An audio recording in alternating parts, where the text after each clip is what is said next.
대구 경북 브리핑입니다. 대구시가 내년 정부 예산안에 대구 지역 국비 반영액을 자체 집계한 결과 3조 8,020억 원이 정부안에 반영된 것으로 파악됐습니다. 대구시는 정부의 강력한 재정 건전화 기조 속에서도 로봇을 비롯해 AI와 블록체인, 빅데이터를 의미하는 ABB 산업 등 지역의 미래 5대 신산업을 포함한 다수 사업이 반영됐다고 밝혔습니다.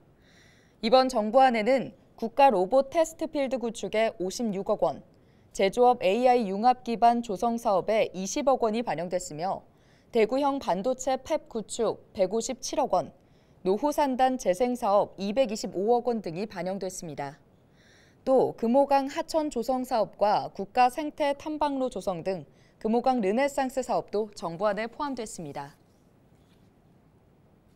경상북도가 확장 가상세계, 이른바 메타버스 회의 시스템을 도입하고 시범 운영에 들어갔습니다.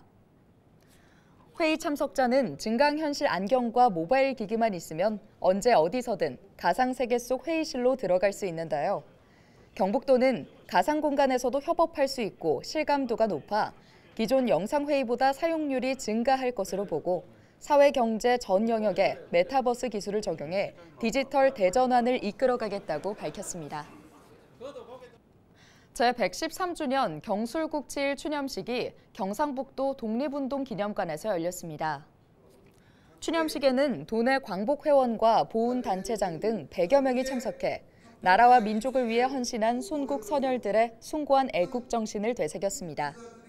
경술국치일은 경술년에 일어난 나라의 치욕이라는 의미로 일제에 의해 우리 국권을 빼앗긴 1910년 8월 29일입니다. 최근 각종 흉악범죄가 사회적인 문제로 대두되면서 살인 예고글이 전국을 공포로 몰아넣었습니다. 하지만 신림동에서 여성 20명을 살해하겠다는 글을 올린 30대에 대한 구속영장은 기각됐고 경찰서 흉기난동을 예고했던 30대의 영장 역시 기각됐죠. 두 피의자 모두 협박 혐의가 적용됐는데 법원은 인터넷에 살인 예고글을 올린 것을 협박죄로 처벌할 수 있는지 여부에 대해 유보적인 입장을 보였습니다. 재판부에 따르면 살인 예고는 범행에 대한 구체성이 부족하기 때문에 협박으로 강력히 처벌하는 데에는 한계가 있습니다. 이런 부분을 보완하기 위해 살인 예고글을 처벌할 수 있는 법조항을 만들기 위한 움직임이 시작됐고 정부는 공중협박죄와 공공장소 흉기 소지죄를 마련하는 과정에 속도를 내고 있습니다. 이뿐 아니라 흉악범죄자만 수용하는 전담교도소를 운영하고 흉악범죄에 대한 구형량을 높이는 등 정치권에서는 흉악범죄를 막기 위한 다양한 대책을 내놓고 있는데요. 그만큼 흉악범죄에 대한 불안감이 높은 현실을 실감할 수 있습니다.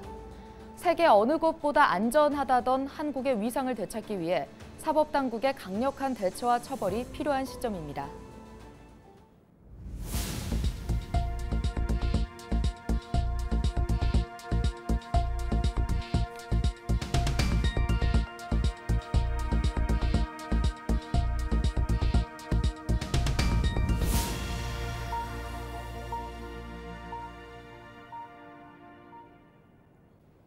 대구시와 경북대학교 한국전자통신연구원 컨소시엄이 과학기술정보통신부 학연 협력 플랫폼 구축 시범 사업에 선정됐습니다.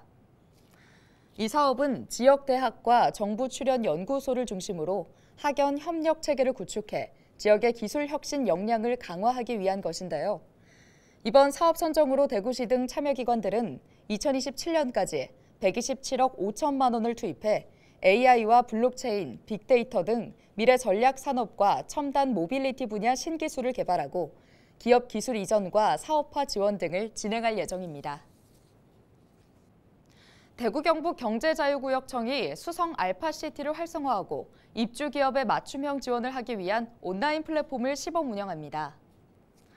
지난 5월 과학기술정보통신부의 디지털 혁신 거점으로 선정된 수성 알파시티는 비수도권 최대 규모의 ICT와 소프트웨어 밀집 지역인데요.